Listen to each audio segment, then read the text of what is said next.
Hi, and welcome back to David Pattinson's Accused Friends. Today I want to do a video on the top 5 lockdown villains in our country, and it was pretty difficult to get this list down to 5, but there has been a significant number of violations against British people's civil liberties and against British people's health and wealth throughout this crisis.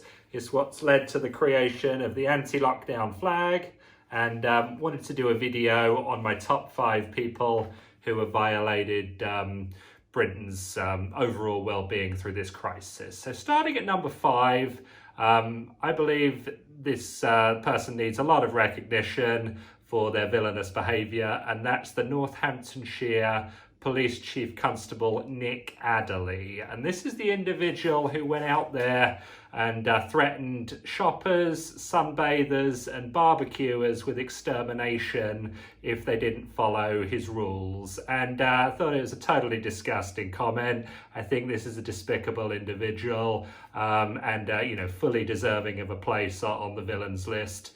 I want to be supportive of the police, but the police have not covered themselves in any kind of glory through the lockdown. Instead of standing up for the rights of British citizens and enforcing the law, they've colluded with government to break the law. We've seen some police chiefs over in the United States, in Michigan and Arizona, that have stood against government legal abuse and abuses of the law and said, no, we're not going to enforce your diktats because they're unconstitutional. Unfortunately, no British police have done that here, which is highly disappointing. I think the only thing the British police have done as far as standing up for the rights of the public has been to stand up for the transphobia movement through this period, and I like to think that they've got a lot of better things to do. Anyway, number 4 on my list of lockdown villains is the Health Secretary, Matt Hancock. I think the most depressing thing about putting this list together is that Hancock is as low as number 4.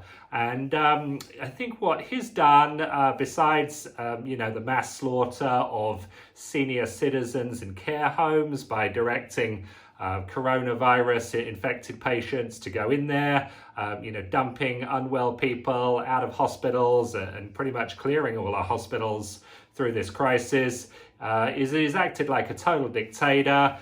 He's kind of was going out trying to threaten collective punishment for all people for the indiscretions of a minority of people, which totally violates Article 33 of the Geneva Convention. And obviously this guy has no interest in obeying the law. I think he's a disgraceful human being. And it's amazing that, we're able to have someone in a position of health secretary that has made our entire country less healthy, but has collectively made all our people sick of him.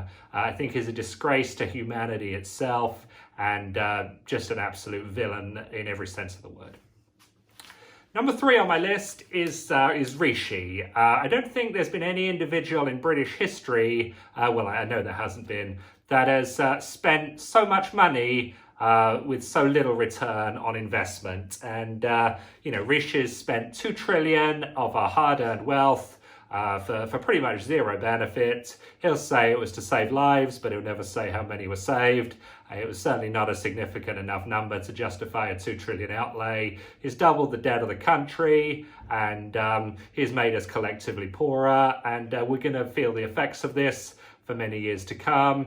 He brands himself as Father Christmas, but his policy of consumption with no production is totally unsustainable. He needs to be removed from the Treasury today. He needs to be banned from ever working in any kind of financial institution again. And it's amazing that we imprison armed robbers in our country. This guy uses the coercive threat of state force against citizens to confiscate their money and then blow it on nothing, and does it all with a smile on his face. So no list of top villains in our country can be complete without Rishi right in the mix. Number 2 on my list is, the British Parliament, and by that I mean all the members of Parliament elected by the people to protect and defend their rights. And they've done, not only have they done the exact opposite, but they have done it without even a whimper of opposition to the government policy of lockdown, which is totally unlawful. All British members of Parliament should hang their head in shame. There is absolutely no justification, not only for them to ever be re-elected again, but they need to be removed from their positions immediately. They are not qualified to defend the rights of British people, and they've proved that through this lockdown. Number one on the list of Britain's biggest lockdown villain can only be Boris Johnson. When you are British Prime Minister, the buck stops with you. And I was one of those people that thought that Theresa May was the worst Prime Minister in British history. And not only has Boris Johnson made Theresa May look Churchillian, but he's done it having been in Downing Street for less than 5 months.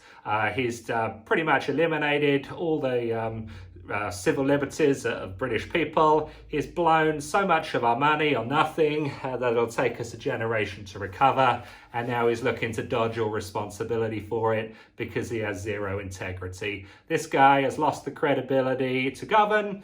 He's lost the credibility of all the British people and all the goodwill that came to him following the general election, and it's only going to be a matter of time before he goes, and in my opinion it can't come soon enough. I'm a conservative guy. I want to see our country do well, but that starts with protecting the civil liberties of British people and standing up to these 5 tyrants who want to do the exact opposite. So I hope you like this video. Please subscribe to the channel, and we'll talk to you soon.